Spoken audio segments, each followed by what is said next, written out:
William Ruto sent the entire state machinery to Olkalau. Cabinet ministers, principal secretaries, the government officials were more than the voters to campaign and camped in Olkalau for 3 months, bribing people and promising projects. Members of parliament were all over Olkalau with sacks of money. The IBC commissioners, the ones meant to guard our elections, looked the other way as the state openly violated electoral laws with impunity. In full view of the country, William Ruto misused state resources to project power and manipulate the people of Olkalau. The people stood their ground and refused to be deceived. The supposed deep state and system cannot alter the fate of William Ruto in 2027. William Ruto brought violence and intimidation to Olkalau. He flooded one constituency with 2,000 police officers. He brought the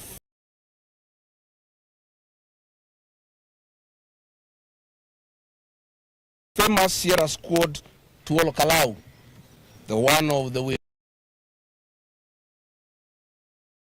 Team ICK church attack. In full view of the country, William Ruto had dating voters and trying to seize polling stations in attempt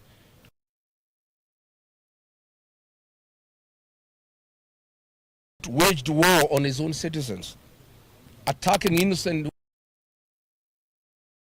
young people, queuing peacefully democratic right, and they were attacked by police thugs in hoods. I want to confirm to the people of Kenya that violence and intimidation cannot alter the fate of William Ruto in 2027.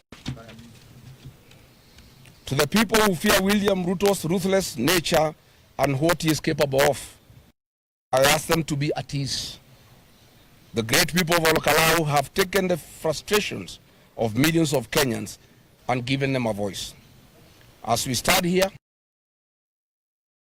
the general election, it is now clear beyond reasonable doubt that none of Ruto's dirty money, none of his capacity for violence can stand the test of a determined electorate.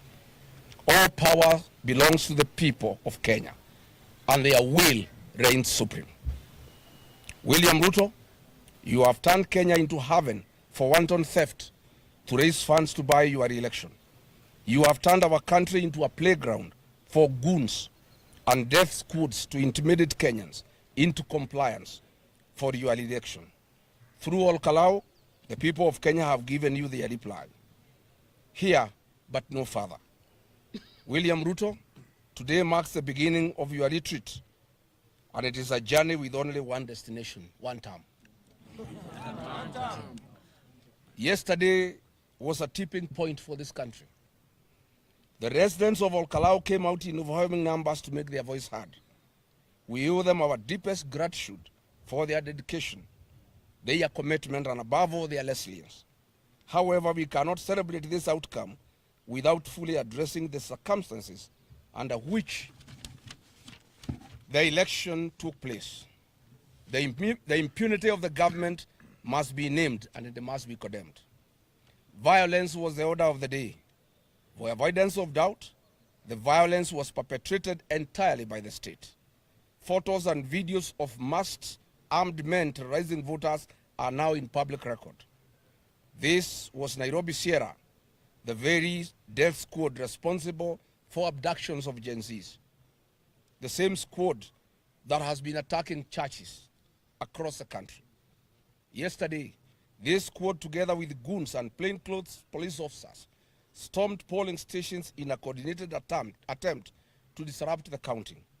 Amid the chaos of tear gas and gunfire, they intended to overturn the will of the people.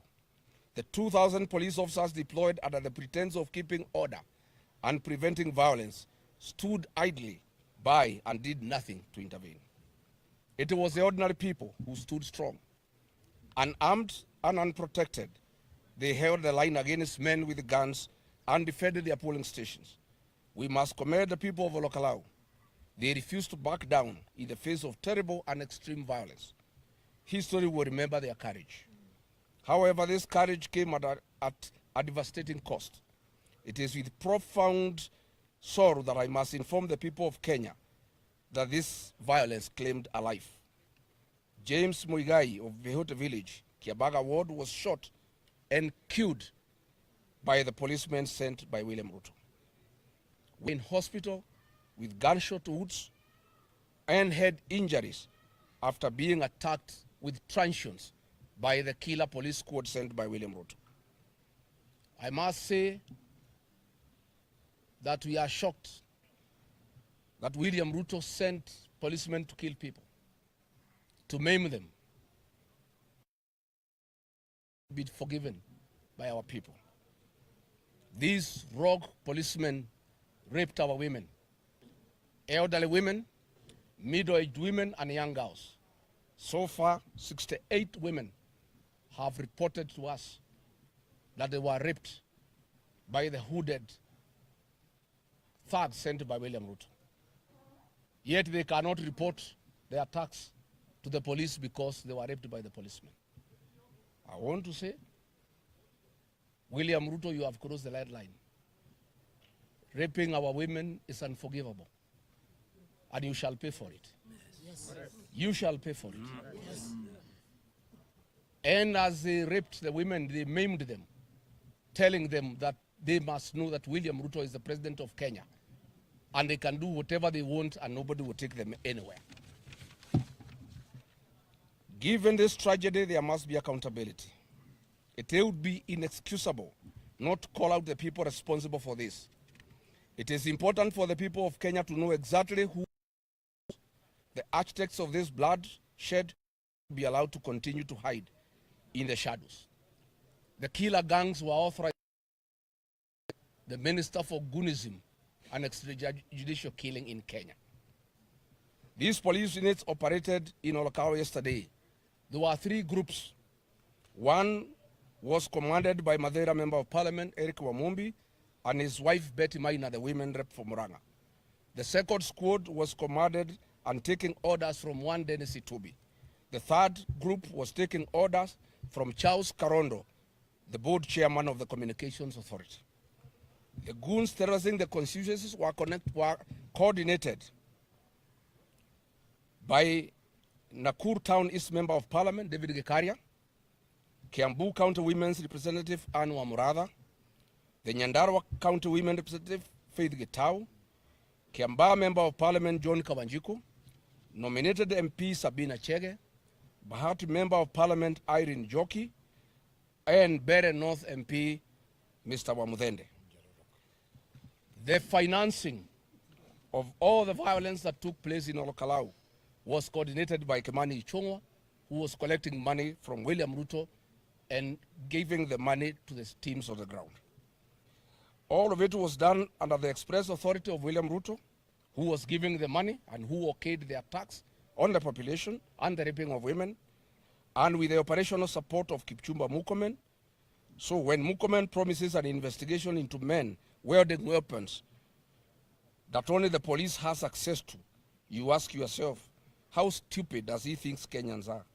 He wants us to believe automatic rifles paraded openly in a constituency packed with 2,000 police officers went unnoticed by security agencies for over 12 hours. It is insulting that he thinks anyone can believe that. If Murkomen has called for an investigation, he must call for an investigation into his own person, because he is the one who authorized these attacks in Olkalau. As we speak, the DCI Olkalau arrested our young people, the Gen Zs, on trumped-up charges. Some have been taken to court, and others are reported missing. We'll go on.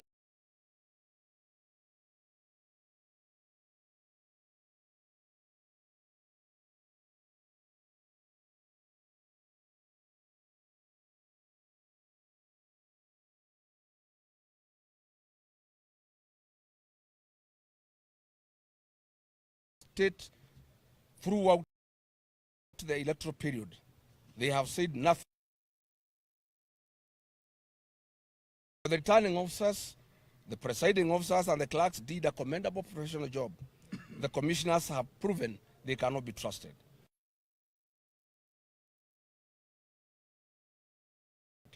These things were plain for all to see, even as the... In light of the open brutality witnessed yesterday and the complicity of IBC commissioners, we must confront be a violent election and could give room to anarchy and civil unrest. Thankfully, the people of Kalau have given the template for what must be done. When the people stand resolute, the state cannot change the result. Violence from police and goons cannot change the result. A compromised IBC cannot change the result. However, far this administration is willing to go, however dark its schemes, Kalau has proven one thing beyond doubt. They cannot overpower all of us, and they cannot overturn the will of the people. Now, we must now chart the way forward to the next election. I want to admit and acknowledge that I, Rigathi Gachagua, and the people of Mount Kenya are to a huge extent responsible for the mess we are in as a country. We handed this administration nearly half the votes that brought it into power. Our fellow Kenyans, we are sorry. We are keenly aware that we made a fatal mistake and we are all living with its consequences. That being said, we are committed and working hard to correct that situation. William Ruto came to power with 7.1 million votes across the country.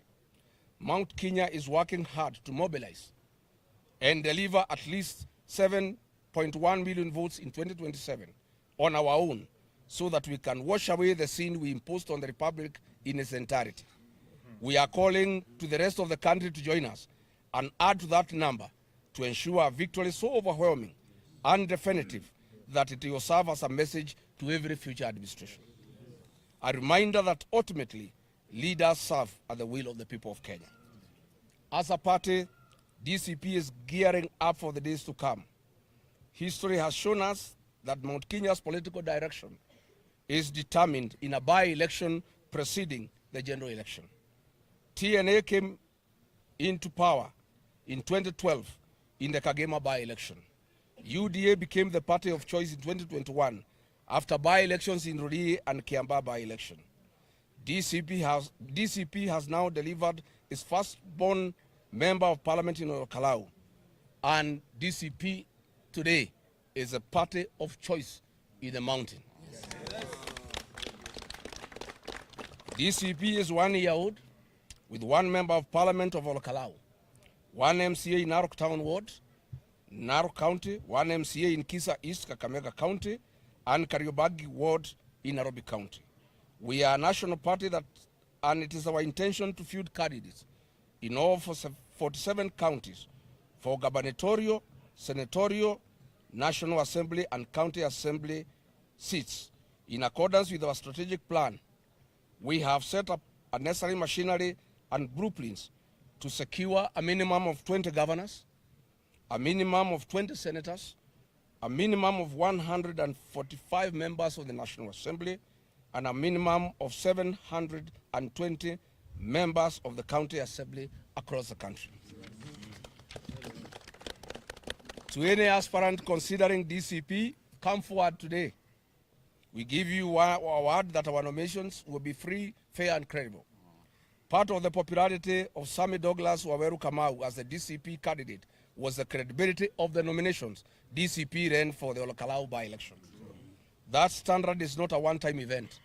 It is our foundation, and we will not lower it. For the avoidance of doubt, this by-election marks the death of UDA in this region. William Ruto knows it, and we are aware he is already scheming. He intends to introduce different colored wheelbarrows to accommodate his allies, who now know they cannot survive with the UDA in the upcoming by-election. But we are watching him. We are aware of a small wheelbarrow coming up in Muranga. We'll announce it and shout about it when it is done. We also know that he intends to introduce small presidential candidates in the mountain to divide the mountain vote. We shall call them out when he unleashes them. These are people who work with him at night and pretend to be against him during the day. As you have seen in Olkalau, the people are nobody's fool.